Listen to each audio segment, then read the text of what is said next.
the lower back pain affects an estimated 1 in 4 Americans, particularly women, and it's the leading cause of disability around the world. Here to talk about the latest research into managing lower back pain is Dr. Andrew Shaw.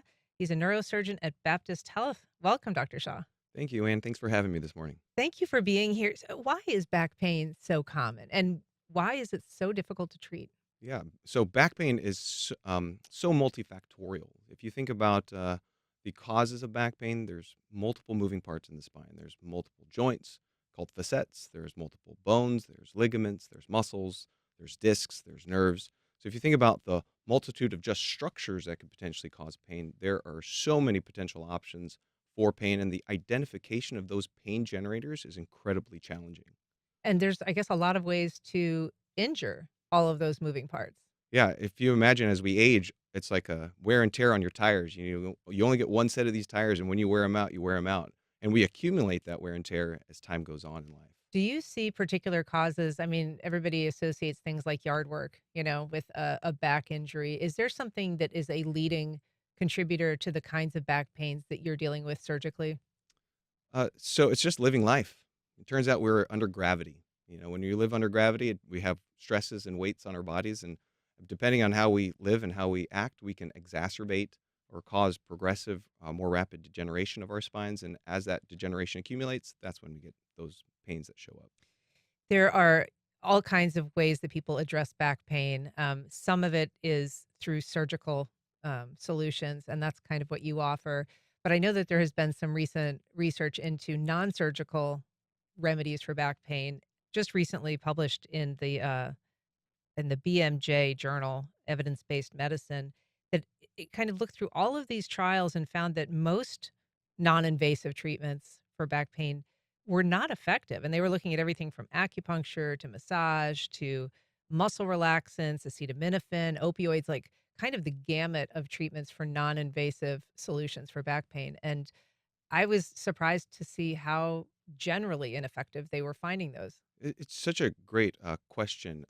That we always look for sources or solutions to the problems. And a lot of the times, these treatments are geared at treating the symptoms that we experience. So our bodies have a great capability of healing. And so when we do things like acupuncture, your goal is to release natural anti-inflammatories, natural opioids that your body makes, and that helps reduce that sensation of discomfort.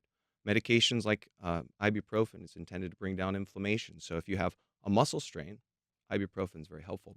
The hard thing about those studies is they're a compilation of a heterogeneous population, meaning a population of all kinds of pathologies that are not all the same. So the variables that exist are so many that trying to identify one particular treatment for all these things, there's no silver bullet that will Yeah. solve all the problems. And so if you're looking at, chiropractic care, your goal is really to improve the function of the muscles. Physical therapy, you're trying to make muscles function ideally. Whether it's a muscle that's spasmed, your goal is to get it to relax and release. If you're in out of balance, it's to restore balance. If you're weak, it's to restore strength.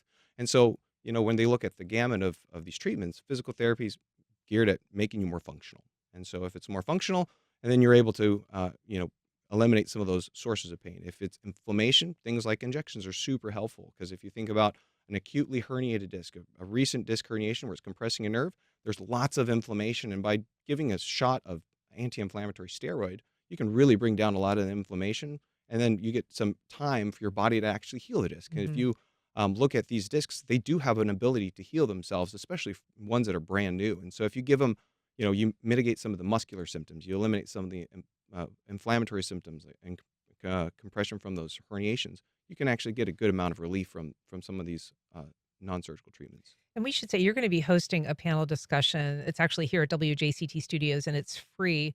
It's tomorrow from 5:30 to 8.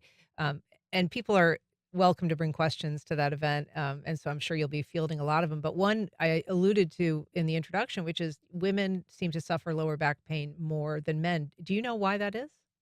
Well, there's structural differences between a male's skeleton, and so if you think about the vertebral bodies, they're smaller. As women age, the estrogen support disappears, and so there's a more rapid breakdown of bone, and so you have risks for things like osteoporosis and fractures. And I think living life with a busy mom, you're busy, you have things to do, whether you have kids and you have a job and all these other responsibilities. It ends up being that a lot of it is self care is neglected. And I as a feel result, like pregnancy plays a role too for a lot of women that they develop some back pain during a pregnancy or the period after. yeah, so for sure, when you're in preparation for having baby, your ligaments are supposed to relax and be prepared to stretch. And so if you imagine those ligaments, they get stretched and relaxed. If you think about your abdominal muscles, they actually separate. And so a lot of the supporting structure is changed for the spine in that, especially in those periods of time. And so, what do you anticipate leading with at your panel discussion tomorrow? Well, it's great. We're having each one of the surgeons that are represented on the panel will have a patient story. So essentially, we're going to be telling the back pain story through the generations Mm. via patient stories, and so we'll be able to hit a lot of the topics that are both surgical, non-surgical, um, over the course of several different people's lives with examples, and them and their families will be there representing their story.